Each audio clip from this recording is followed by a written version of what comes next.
Olá pessoal, eu sou o Sidney Fratini e eu tenho o prazer de estar aqui em companhia de vocês no Cone Supere, essa iniciativa que procura enfrentar a crise que nós estamos vivendo de uma forma positiva e de uma forma que alavanque a sua carreira. Para isso hoje eu vou conversar com vocês sobre 7 dicas úteis para enfrentar os tempos de crise e de desemprego. E isso vale tanto se você estiver posicionado num cargo, numa empresa, como também se você estiver procurando um emprego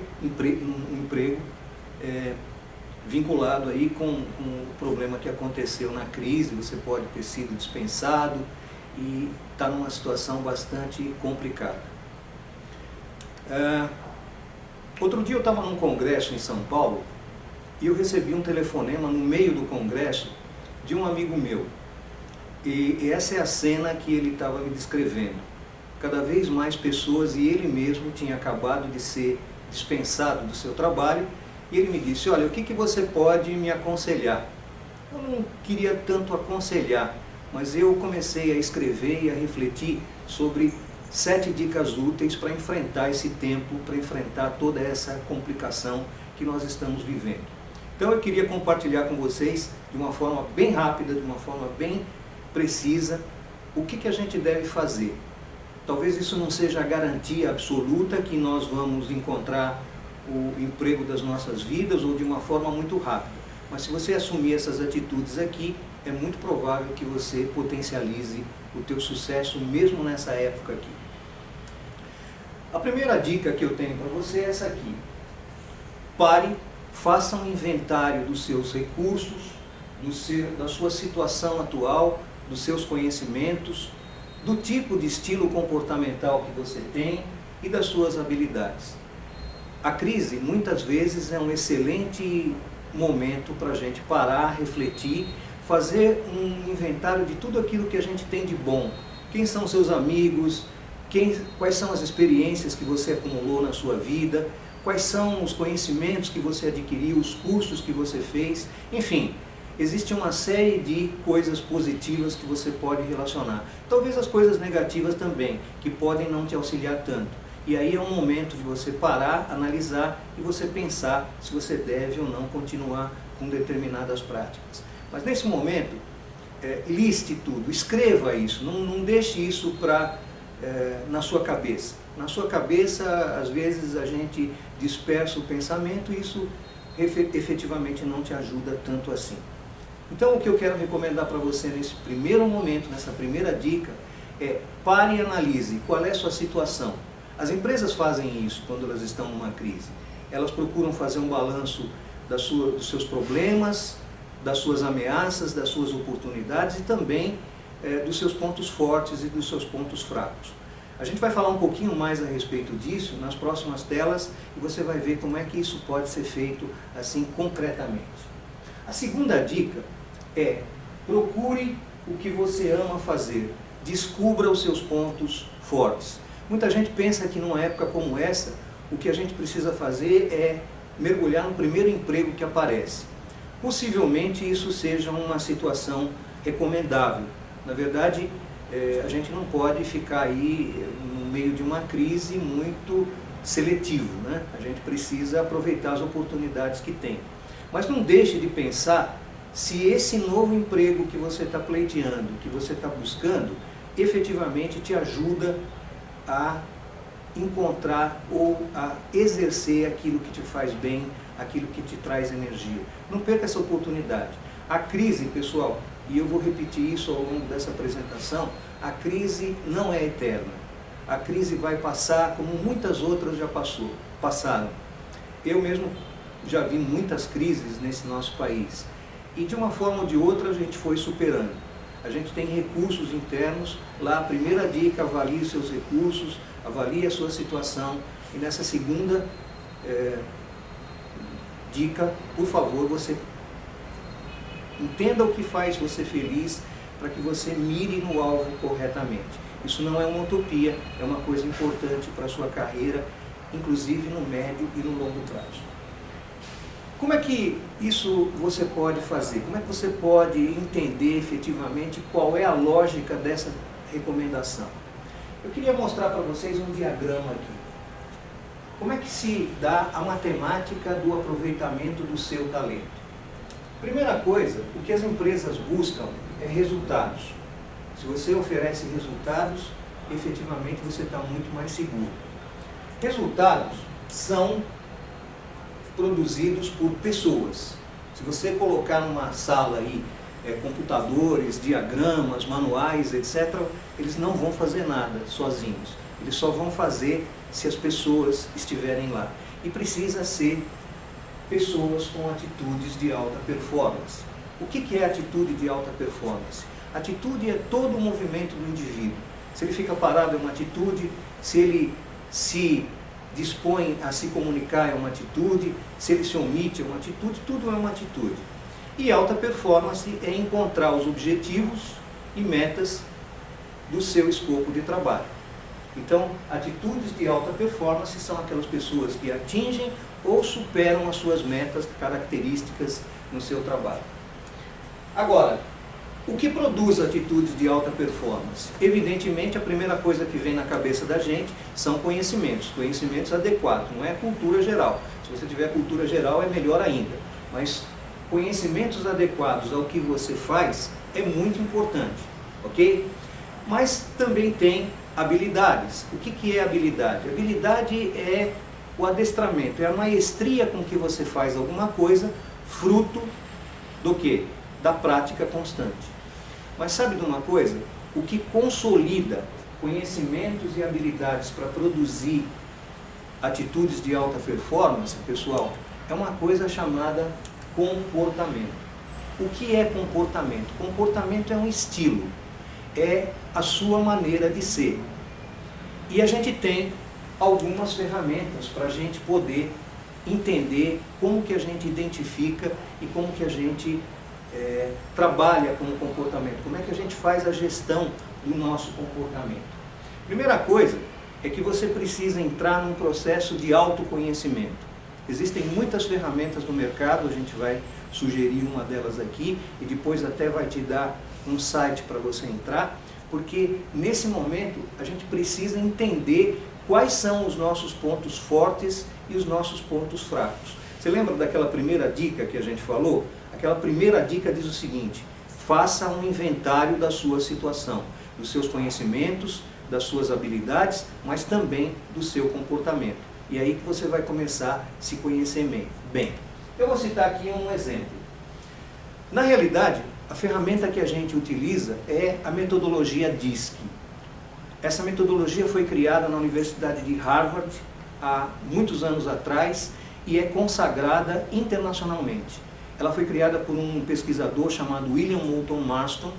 Ela diz que todos nós temos 4 fatores comportamentais básicos dentro da gente. O primeiro é a dominância. O que é a dominância? É aquela característica da pessoa muito objetiva, muito assertiva, muito voltada para resultados, às vezes até contundente, porque ela é muito direta. Ela não se preocupa em ser diplomática, ela exige e cobra resultados. Você deve conhecer pessoas assim, né? O segundo elemento é a influência. O que é a influência? É aquela característica da pessoa relacional, a pessoa muito voltada para as pessoas, que gosta de se expressar, que tem uma empatia muito grande com as pessoas. Então, essa é a característica da influência. A pessoa pode ter alta dominância e pode ter também uma alta influência. Essas características não são mutuamente exclusivas. O terceiro fator que eu mencionei aqui é a estabilidade. Vem de steadiness em inglês. Por isso que a sigla é DISC, né? Steadiness, estabilidade, é a característica daquela pessoa amável, ponderada, equilibrada, muito paciente, quase o contrário daquela pessoa de alta dominância, ok? Todos os fatores convivem dentro da gente, o que varia é o tipo de intensidade com que a gente usa esses fatores.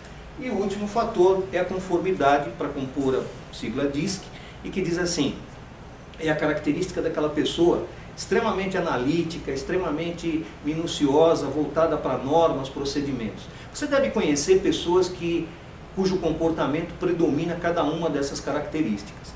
Na verdade, Quando a gente identifica o comportamento de uma pessoa, a gente tem que identificar também o comportamento da atividade, do cargo, da função que ela exerce, se exige mais dominância, se exige mais influência, ou mais ponderação, mais paciência, ou mais minuciosidade.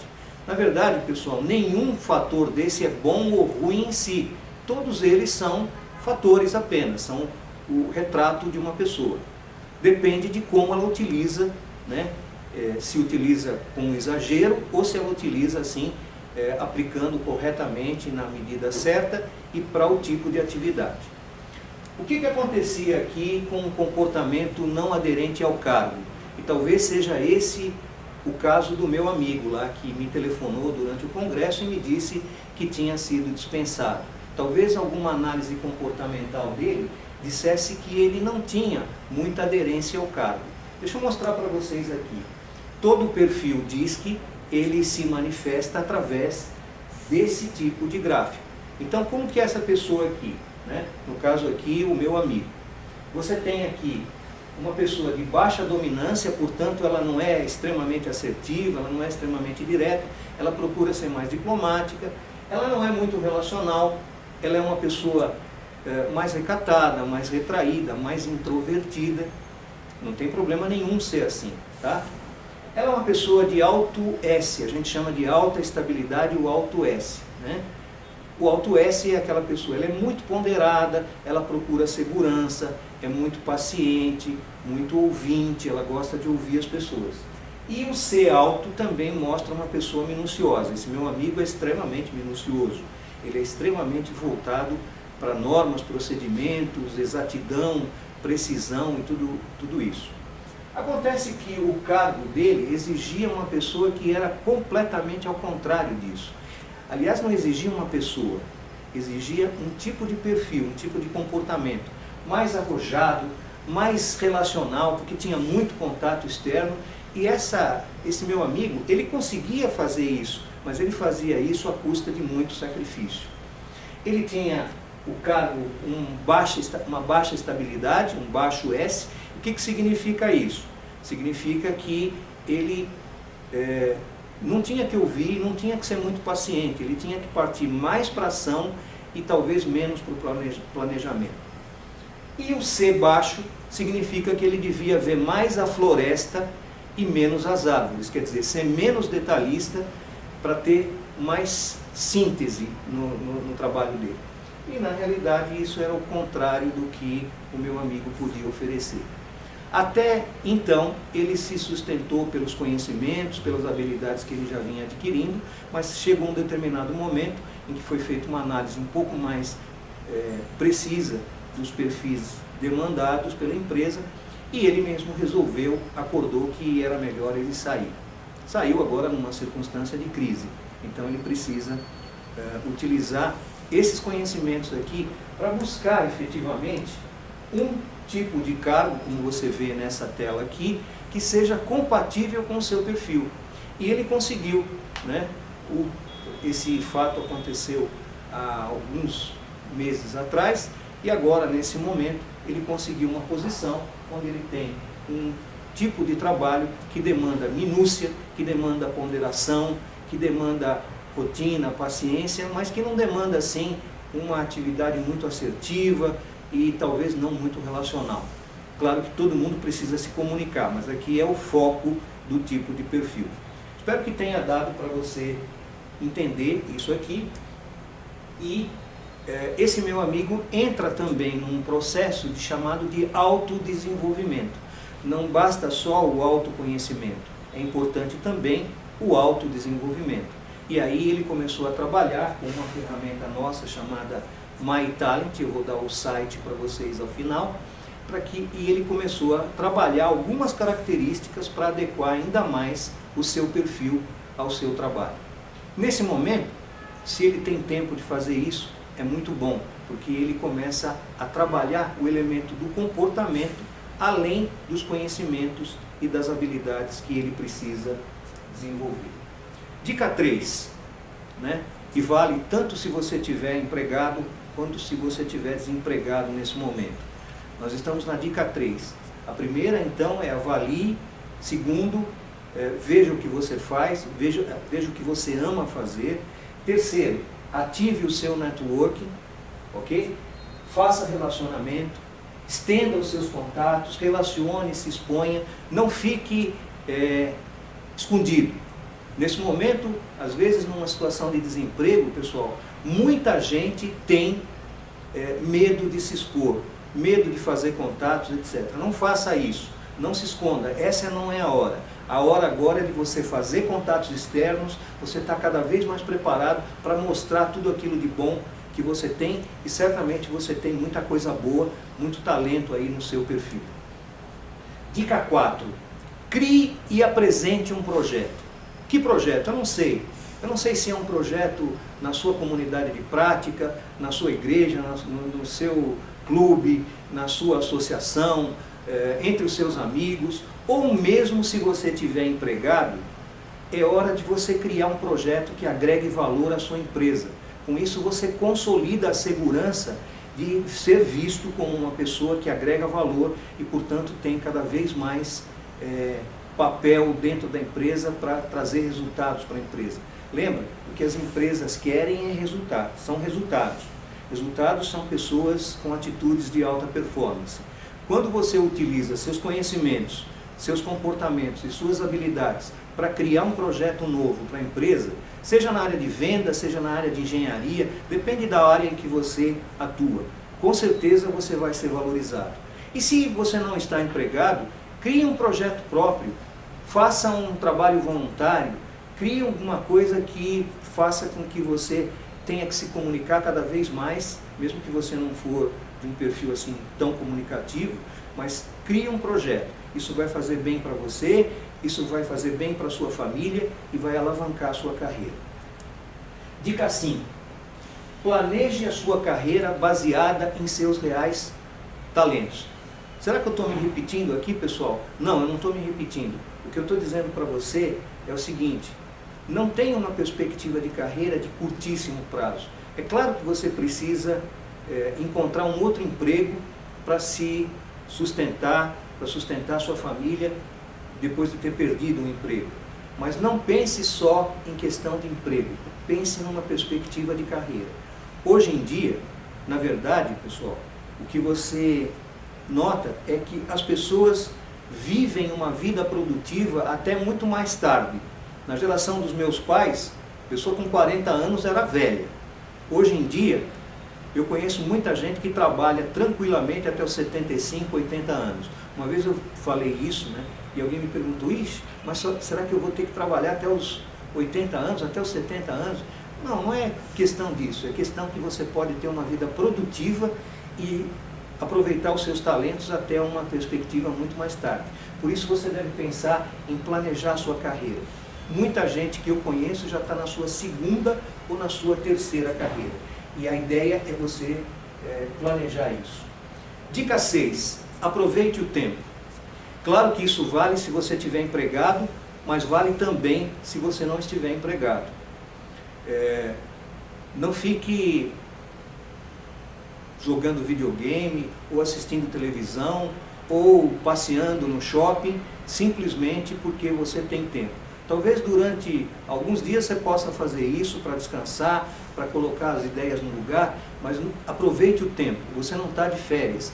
O seu trabalho agora é encontrar um outro trabalho. E é isso que você deve focar as suas atividades. Aproveite o seu tempo para aprender, para fazer um curso novo, para ler um livro que você não tinha lido, para criar aquele projeto que eu falei para você agora há pouco. Aproveite o seu tempo, não desperdice. Dizem que o mais precioso bem que uma pessoa tem na vida é o seu tempo. Então, por favor, aproveite bem o seu tempo. E, finalmente, não perca a fé. É muito importante isso. Não desanime, sustente-se na sua crença, ou na sua religião, ou nos seus amigos, ou naquilo que você acredita. Faça isso, não perca a fé, não desanime.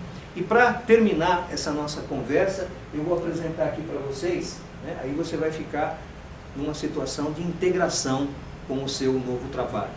Mas para terminar, eu quero fazer uma citação de uma pessoa muito importante.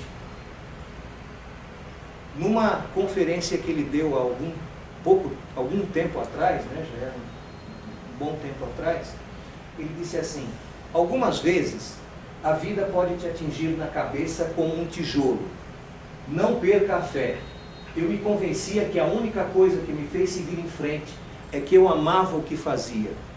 Você tem que achar o que você ama. É fazer o que você acredita ser um ótimo trabalho. E a única maneira de você fazer um ótimo trabalho é amar o que você faz. Se você não achou isso ainda, continue procurando e não desista. Como todos os assuntos do coração, você saberá quando encontrar. Quem disse isso foi o ícone da tecnologia, Steve Jobs, que esteve conosco até alguns anos atrás e criou alguns dos produtos mais inovadores que a humanidade já teve oportunidade de experimentar. Pessoal, é isso. Eu quero agradecer profundamente a tua participação, a tua audiência. Sucesso para você. Aqui tem um site que vai te ajudar muito na sua carreira. mytalent.com.br. E é isso que a gente tem para falar para você. Boa sorte e sucesso.